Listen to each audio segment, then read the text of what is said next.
Halo Sobat Buku Harian dimanapun teman-teman berada.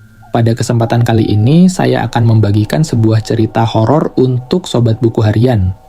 Sebelum kita masuk ke ceritanya, untuk teman-teman yang menonton tayangan ini dan belum subscribe, jangan lupa untuk subscribe dulu agar channel ini lebih berkembang lagi. Mari masuk ke ceritanya. Kali ini ada sebuah cerita dari seseorang yang bernama Malin, sebut saja begitu. Ibunya Malin sempat menjadi target guna-guna atau bisa dibilang santet dari seseorang. Tapi yang tidak disangka-sangka oleh Malin adalah pelaku santet ini ternyata orang yang dia percayai bisa menuntunnya ke jalan yang benar. Waktu itu Malin masih berumur 7 tahun. Dia sedang duduk-duduk di depan mushola kecil bersama anak-anak lainnya yang seumuran. Karena malam itu malam takbiran, mushola ramai oleh anak-anak yang memukul beduk dan bertakbir, Allahu Akbar, Allahu Akbar. Mereka merayakan malam takbiran karena besoknya adalah hari raya, hari memotong kambing. Waktu itu sudah jam 12 malam. Dalam hati Malin berpikir, wah tidak sabar nih besok hari raya, pengen memakai baju baru dan menonton kambing disembelih. Ketika dia sedang melamun di depan mushola sambil mendengarkan anak-anak lain bertakbir, tiba-tiba Malin dipanggil oleh seorang bapak-bapak yang kita sebut saja namanya Pak Sardi. Pak Sardi berkata, "Malin, ayo pulang. Kakakmu sudah pulang dari rumah sakit." Kagetlah Malin, "Wah, kakak sembuh, Pak." Pak Sardi menjawab, "Iya, kakak sudah sembuh. Sana buruan pulang." Malin langsung pulang ke rumahnya. Sampai di depan rumah, dia yang masih berumur 7 tahun merasa bingung. Mengapa orang-orang di dalam rumah pada menangis? Entah mereka menangis bahagia atau sedih, Malin belum bisa membedakannya. Di depan rumahnya juga sudah ada satu ambulans yang mengantar kepulangan kakaknya, Mbak Yuna. Tapi pertanyaan yang masih ada di benak Malin adalah, kenapa orang-orang ini menangis? Langsung saja Malin masuk ke dalam rumah. Ketika sampai di depan pintu, dia melihat ibunya yang sedang menangis histeris sambil menggendong bayi. Di depannya ada jasad yang terbaring dibungkus kain putih. Ketika Malin melihat lebih jelas, ternyata jasad yang terbaring itu adalah jasad Mbak Yuna. Waktu itu Malin melihat wajah Mbak Yuna pucat tapi tersenyum. Ibunya Malin semakin menangis histeris. Bapak berusaha menenangkan, tapi belum bisa membuat istrinya tenang. Akhirnya ibunya berkata, "Ya Allah, jangan ambil Yuna dariku. Ya Allah, ambil saja anakku yang ini," sambil menunjuk bayi yang digendongnya, yang bernama Aji, yang baru berumur 7 hari. Sontak, tangisan di ruangan itu semakin pecah. Bapak yang awalnya tegar dan mencoba untuk tidak menangis, akhirnya ikut menangis juga. Air mata pun turun, sementara si ibu akhirnya pingsan. Tidak lama ia sadar, kemudian pingsan lagi. Begitu terus. Paginya, ketika keluarga-keluarga lain melaksanakan sholat Idul Fitri, keluarganya Malin dalam keadaan yang memilukan. Mereka hanya bisa meratapi apa yang sudah terjadi. Terutama ibunya Malin, yang sejak malam hanya duduk di depan jenazah sambil terus mengulang kalimat, "Ya Allah, jangan ambil Yuna. Ambil saja anakku yang ini, ya Allah." Itu saja yang beliau ucapkan di sela-sela kesadarannya. Almarhumah Yuna adalah kakak tertua, umurnya 17 tahun. Bisa dibilang, Yuna adalah putri kebanggaan bapak dan ibunya. Ia sangat salehah dan berprestasi di sekolah maupun di pesantren. Namun, di tahun 2000, ternyata waktunya Yuna sudah habis.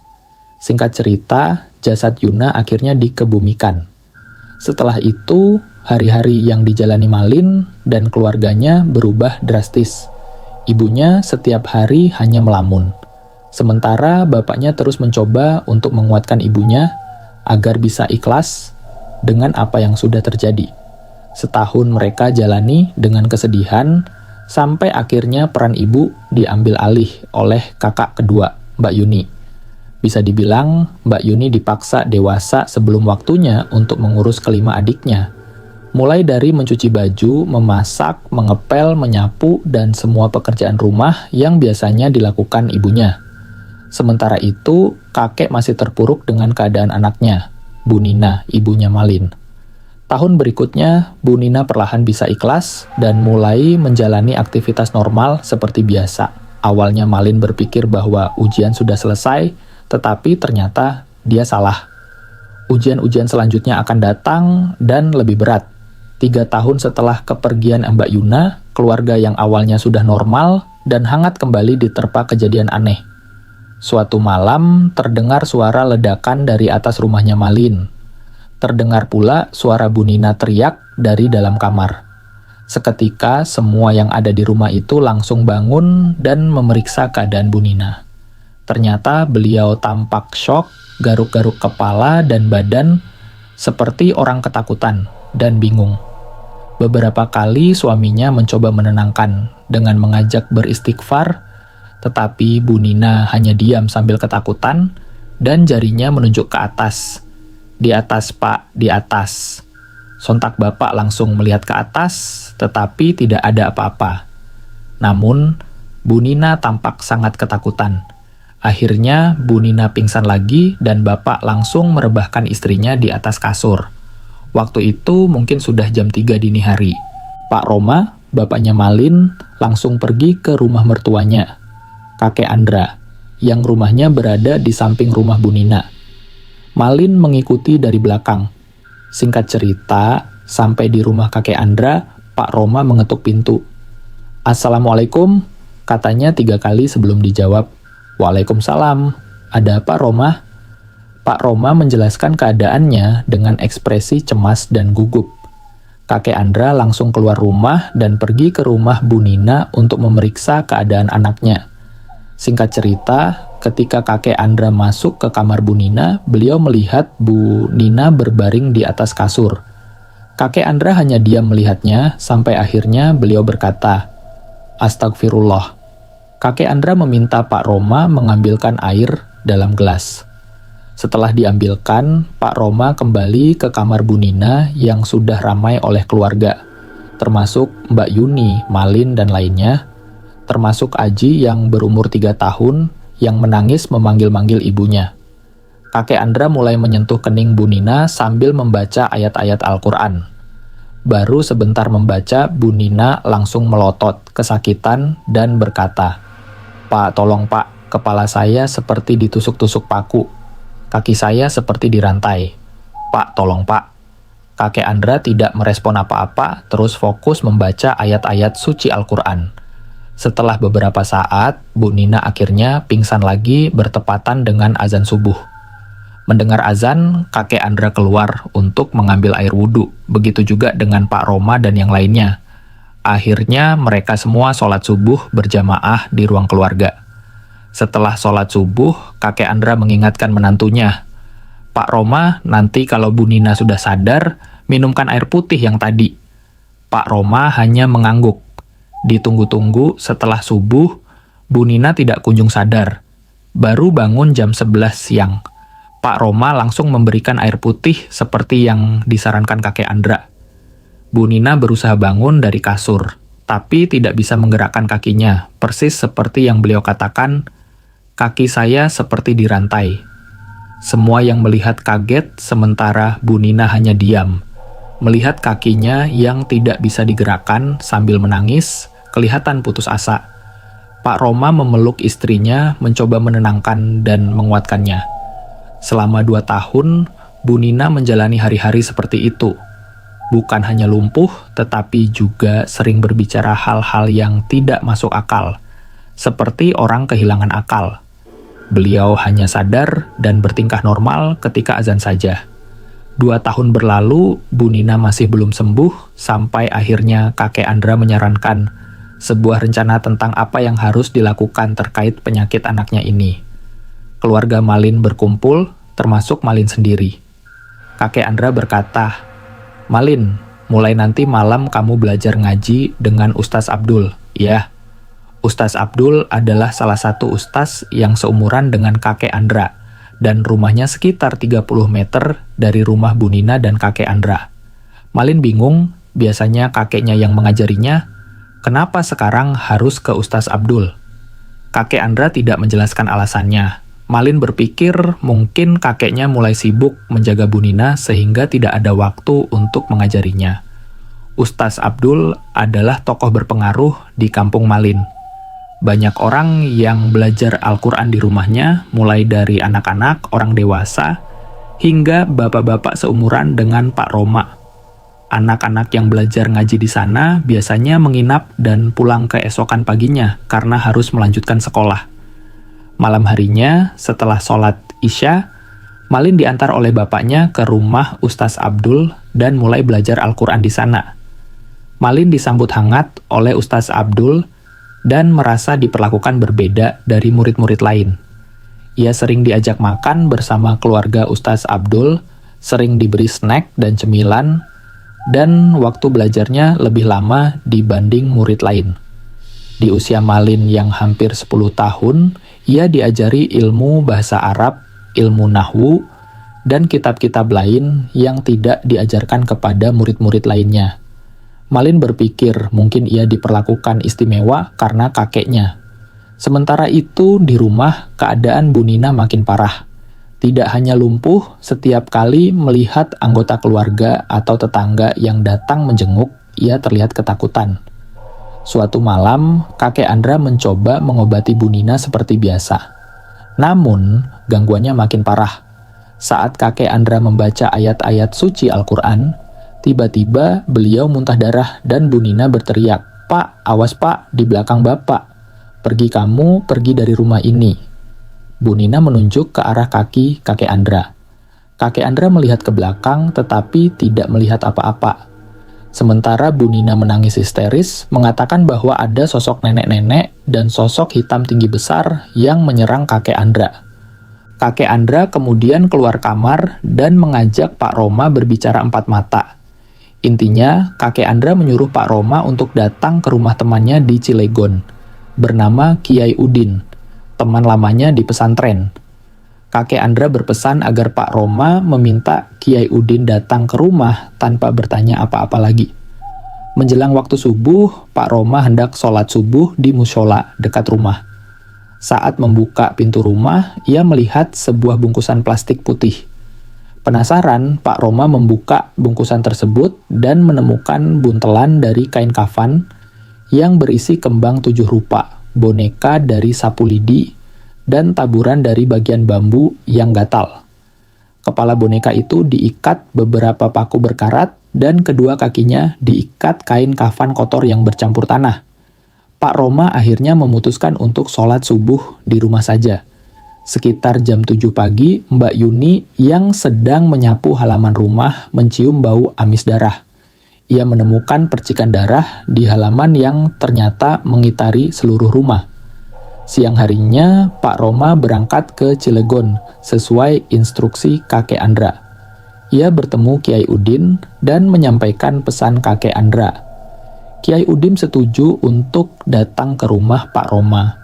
Setibanya di rumah, mereka disambut oleh kakek Andra yang kemudian mengajak Kiai Udin masuk ke rumah. Di ruang tamu, kakek Andra menceritakan perihal guna-guna yang dialami anaknya, Nina. "Kamu sudah mencoba mengobati Nina?" tanya Kiai Udin. "Sudah," jawab kakek Andra. "Bahkan selama 2 tahun ini, setiap malam saya selalu mencoba untuk mengusir guna-guna itu. Tapi saya tidak sanggup sendirian. Karena itu, saya minta tolong sama kamu." "Bagaimana keadaan anakmu sekarang?" tanya Kiai Udin lagi. "Sama persis seperti almarhumah istriku dulu," jawab kakek Andra. "Astagfirullah, jangan-jangan pelakunya masih sama seperti 20 tahun yang lalu," kata Kiai Udin. "Saya juga mikir begitu, Udin. Mengingat sumpahnya waktu itu kalau dia bakal menghabisi keturunan saya sampai 7 turunan. Dan sekarang itu terngiang-nengiang di kepala saya. Sepertinya kita bakal menghadapi pertempuran yang serius, Andra, seperti dulu." "Oh ya, anak di samping kamu itu siapa?" tanya Kiai Udin. "Ini Malin, cucu saya." "Anak Lina," jawab kakek Andra. "Oh, dia yang bakal jadi penerusmu?" "Iya, di antara cucu-cucu saya yang lain, Harapan saya, dia yang bakal jadi penerus saya. Walaupun bandel, tapi dia cerdas dan cepat belajar. Singkat cerita, tidak lama setelah percakapan itu terdengar azan Isya. Mereka semua sholat Isya berjamaah. Malin penasaran, ingin melihat bagaimana caranya kakek Andra dan Kiai Udin mengobati ibunya. Setelah sholat, kakek Andra berkata, "Malin, sekarang kamu pergi belajar ngaji ke rumahnya Ustadz Abdul. Malam ini kamu nginap di sana." Dalam hati, Malin merasa ada yang aneh dengan perintah kakeknya. Apalagi ketika Kiai Udin menanggapi, "Yang benar saja, Andra. Cucu kamu sendiri yang akan kamu jadikan pengalihan buat melawan kakek sihir itu dengan masuk ke dalam rumahnya. Tenang, Udin. Kita akan melawan kebatilan. Biarkan Allah yang menjaga cucu saya malam ini," jawab kakek Andra. Singkat cerita, malam itu Malin belajar ngaji di rumah Ustadz Abdul hingga selesai, dan dia menginap di sana bersama teman-temannya. Tengah malam, Malin terbangun karena mendengar suara jeritan, seperti suara istrinya Ustadz Abdul yang berteriak-teriak kesakitan. Malin melihat Ustadz Abdul juga terbangun dan masuk ke ruangan sebelah kamarnya. Sumber suara teriakan itu. Penasaran, Malin memberanikan diri mendekati kamar tersebut. Dari jarak sekitar 2 meter, melalui pintu yang sedikit terbuka, Malin kaget melihat sebuah meja dengan tampah di atasnya. Di tampah tersebut ada kembang 7 rupa, bakaran kemenyan, beberapa jenis keris, dan kain kafan kotor yang digantung di tembok kamar. Di situ juga ada baskom putih berisi cairan merah seperti darah, yang baunya amis. Malin melihat Bu Santi, istri Ustadz Abdul, seperti orang kesakitan. Tangan kirinya memegang boneka, sementara tangan kanannya memegang tusuk konde. Malin kembali ke tempat tidurnya dengan ketakutan, ingin pulang tetapi tidak berani. Di rumah, Bu Nina sedang diobati oleh kakek Andra dan Kiai Udin. Kiai Udin memegang kening Bu Nina sambil meruqyahnya, sementara kakek Andra membantu dengan membaca ayat-ayat Al-Quran. Bu Nina terlihat seperti orang kepanasan, namun hanya tertawa-tawa licik. Sosok yang merasuki Bu Nina berkata, "Andra, kamu sudah tidak sanggup melawan aku sendirian sampai kamu panggil Udin ke rumah ini." Kakek Andra hendak menjawab, namun Bu Nina tiba-tiba muntah darah sambil melotot. Wajahnya benar-benar berubah, tidak lagi seperti Bu Nina. Kakek Andra berkata, "Jahanam, jangan buat kesabaran saya habis. Santi, saya menghindari pertumpahan darah di sini. Jangan sampai darah saya balas darah. Tobat sekarang atau menyesal." Istighfar, Andra. Jangan terpancing emosi. Kita harus tenang menghadapi makhluk-makhluk seperti ini, kata Kiai Udin. Kakek Andra menarik napas dan berusaha menenangkan diri sambil beristighfar. Namun, sosok yang merasuki Bu Nina terus berusaha memancing emosi. "Apa kamu mau melihat kejadian 20 tahun yang lalu terjadi malam ini juga? Seperti istrimu dulu yang aku habisi. Kematian istriku adalah takdir Allah, walaupun penyebabnya adalah iblis seperti kamu," jawab kakek Andra. Tiba-tiba terdengar lagi suara ledakan dari atas rumah. Kiai Udin segera mengeluarkan tasbih dari kantong bajunya dan mengalungkannya di leher Bu Nina. Ketika tasbih itu dikalungkan, Bu Nina langsung merasakan panas dan berteriak kesakitan. Kiai Udin kemudian memegang kening Bu Nina, dan tidak lama kemudian beliau seperti menangkap sesuatu yang berat di tangan. Setelah membacakan ayat-ayat Al-Quran, Bu Nina akhirnya pingsan. Beberapa saat kemudian, Kiai Udin berkata kepada kakek Andra dan Pak Roma, "Malam ini juga kita harus menggali buhul yang sudah ditanam sejak lama. Posisinya ada di pondasi bawah depan halaman rumah." Kiai Udin kemudian membagi tugas. Kakek Andra ditugaskan menjaga Bu Nina di dalam kamar bersama anak-anak yang lain. Sementara Kiai Udin menemani Pak Roma menggali buhul di depan rumah. Meskipun awalnya Pak Roma kurang percaya dengan hal-hal semacam itu, kenyataan berbicara lain. Mereka menemukan buhul yang isinya persis seperti yang ditemukan Pak Roma saat hendak sholat subuh. Kiai Udin membawa buhul itu ke dalam rumah dan menunjukkan kepada kakek Andra. Setelah itu, Buhul tersebut dibacakan ayat-ayat Al-Quran untuk menetralisir. Pak Roma kemudian disuruh membuang buhul itu ke sungai agar terbawa aliran air yang deras. Pagi harinya, Malin pulang dari rumah Ustadz Abdul dan langsung masuk ke rumah Bu Nina. Di ruang tamu, Pak Roma, Kakek Andra, dan Kiai Udin sedang bersantai sambil menikmati kopi dan pisang goreng. Malin mengucapkan salam dan duduk bersama mereka. Kakek Andra lalu bertanya, "Malin, kamu lihat apa di rumah Ustadz Abdul semalam?" Malin pun menceritakan semua yang dilihatnya. Kakek Andra dan Kiai Udin tidak terlalu terkejut mendengarnya, namun Pak Roma kaget setengah mati. "Jadi ini alasan Malin dipindahkan belajar ngajinya ke Ustadz Abdul?" tanya Pak Roma. "Ini salah satu alasannya supaya Malin tahu kalau di masa depan terjadi hal-hal seperti ini, dia tahu siapa yang dihadapinya di kampung ini," jawab kakek Andra. "Tapi Malin masih terlalu kecil untuk terlibat dalam hal semacam ini," balas Pak Roma. "Benar, Roma. Tapi kelihatannya Malin memang sudah disiapkan dengan baik. Kita sebagai orang tua hanya bisa meminta perlindungan Allah untuk melindungi anak-anak kita," kata Kiai Udin. Di kamar, Bu Nina terdengar sudah ngobrol normal dengan kakak perempuannya. Malin langsung masuk ke kamar dan melihat ibunya yang sudah ceria lagi, meski masih pucat. Malin memeluk ibunya sambil menangis terharu. Di luar, terdengar samar-samar obrolan kakek Andra, Kiai Udin, dan Pak Roma. "Udin, menurut kamu bagaimana langkah selanjutnya?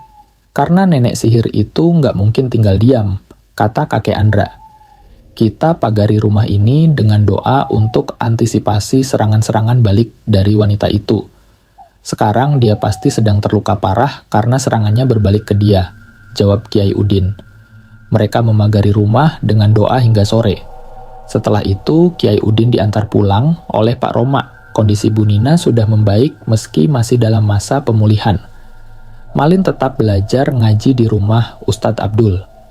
Seminggu kemudian, kondisi Bu Santi, istri Ustadz Abdul, semakin parah. Hampir setiap malam ia berteriak kesakitan.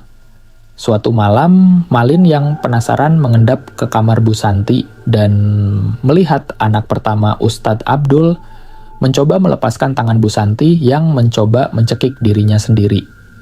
Keesokan malamnya, Malin dan anak-anak lainnya menginap lagi di rumah Ustadz Abdul. Tidak terdengar suara teriakan Bu Santi, seolah sudah sembuh.